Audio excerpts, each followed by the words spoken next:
మీరు గమనించండి, ఆ బండ శిల్పకారుడు చెక్కుతున్నప్పుడు శిల్పకారుడికి సహకరించలేదనుకోండి బండ, ఆ బండ పరిస్థితి ఏమవుతుందో తెలుసా?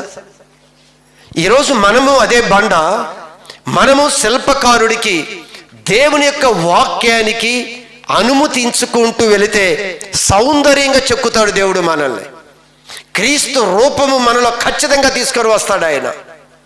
ఒకవేళ బండ శిల్పి చెక్కుతున్నప్పుడు శిల్పకారుడికి బండ సహకరించకపోతే బండ పరిస్థితి ఏమవుతుందో తెలుసా? బట్టలు జాడించుకుంటానికి ఉపయోగపడింది బండ.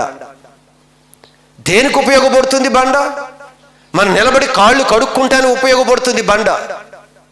చివరికి మన జీవితంలో కూడా సహకరించగలిగితే దేవుడు అద్భుతంగా ఒక రూపంలోనికి మనకి తీసుకొని వస్తాడు. ఒకవేళ ఆయన మనల్ని వాక్యం ద్వారా మలుస్తున్నప్పుడు, వాక్యం ద్వారా చెక్కుతున్నప్పుడు ఒకవేళ సహకరించకపోతే మన దేనికి పనికిరాం కూడా, దేనికి పనికిరాం. సమాజం కూడా హేళన చేస్తుంది, సమాజం చులకనగా మాట్లాడుతుంది, సమాజం కూడా మన గౌరవం ఇవ్వదు.